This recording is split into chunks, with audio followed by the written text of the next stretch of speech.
Sydney Sweeney promotes the Kerastase hair products. Kim Kardashian often praises Olaplex shampoo. Whitney Port uses Y. Victoria Beckham loves Aribe. But which of all these is actually the best shampoo for you? Right now, there's definitely a shampoo in your shower that says sulfate-free, silicone-free, paraben-free, clean, natural, or non-toxic. Most people see these words on a shampoo bottle and think they must be something good. But this video reveals a huge marketing trap that many of us fall into without even realizing it. For the last 15 years, sulfates have been the villain of hair care. You have heard the claims. Sulfates cause hair loss. Sulfates strip your natural oils. Sulfates damage your hair. But what does the actual research say?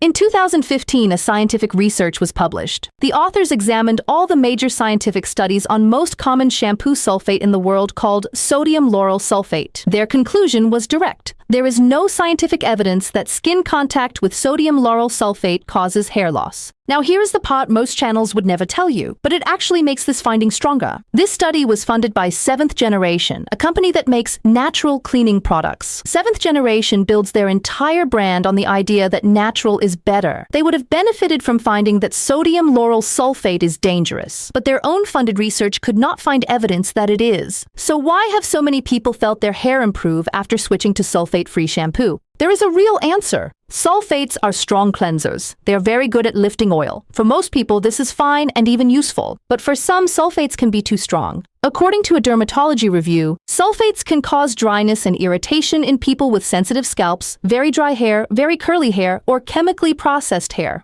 They do not damage the hair follicle. They do not cause hair loss, but they can make already dry hair feel even drier. So the real rule is much simpler than the marketing makes it sound. Sulfates are fine for normal, oily, or fine hair. Consider sulfate-free for very dry hair, very curly or coiled hair, color-treated or bleached hair, sensitive scalp, eczema, or psoriasis on the scalp. The second ingredient fear is silicones. The story sounds scary too. Silicones suffocate your hair. Silicones build up and make your hair lifeless. Silicones block conditioner from absorbing. But what does the actual research say? In May 2025, a study concluded that silicones do not damage hair. They form a thin protective film along the hair shaft, reduce friction between hair fibers, and reflect light, which makes hair look shiny. They smooth lifted cuticle scales. And, this is important, they have no negative impact on the scalp. Multiple scientific reviews show that silicones can coat the hair surface, reduce friction between fibers, improve shine, and help protect damaged cuticles from mechanical wear,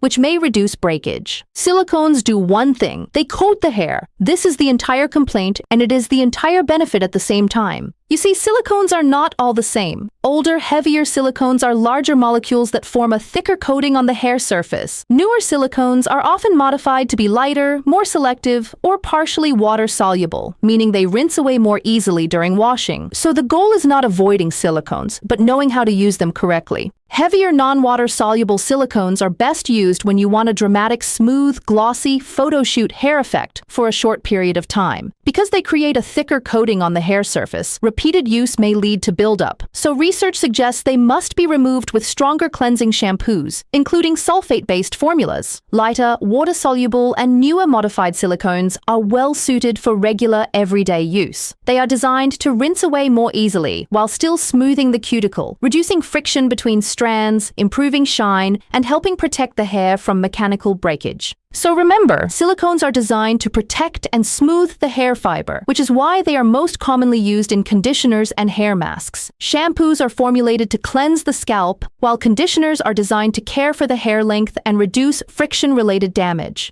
Last on the list of feared ingredients, together with silicones and sulfates, are parabens. Parabens are preservatives. They stop bacteria and mold from growing in your shampoo, and they have been used for nearly a century. The fear comes from a 2004 study that found traces of parabens in breast cancer tissue. This single study created a worldwide paraben panic. But what the same study did not say, and what almost no headline mentioned, is that the authors did not claim parabens caused cancer. They only said parabens were present in the samples. Since then, the biggest health and safety regulators have all reviewed paraben safety multiple times. All of them concluded that parabens at the concentrations used in cosmetic products are safe. But that does not mean parabens are perfect. Research shows that parabens can act as mild allergens in a small number of sensitive individuals, especially people with reactive skin or scalp conditions. So if your scalp is easily irritated, choosing paraben-free products can still be a reasonable personal preference. When you stop chasing fear marketing and start matching ingredients to your actual hair and scalp, two things happen. You save money, sometimes hundreds of dollars per year. You stop buying products you do not need. And your hair actually gets better. Because instead of switching shampoos every 6 weeks chasing the next promise on social media, you settle into something that works for your scalp. So far, we have covered the 4 levels that decide almost everything about how your hair looks. How you apply shampoo, water temperature, how often you wash, what is in the bottle. These are the things that decide 90% of your hair health. But there is one level left. The top of the pyramid is reserved for the things you see everywhere on social media. The rice water rinses, the apple cider vinegar washes, the scalp scrubs, and the pre-shampoo oils. So be sure to click on the next video to learn the real scientific truth behind these beauty trends.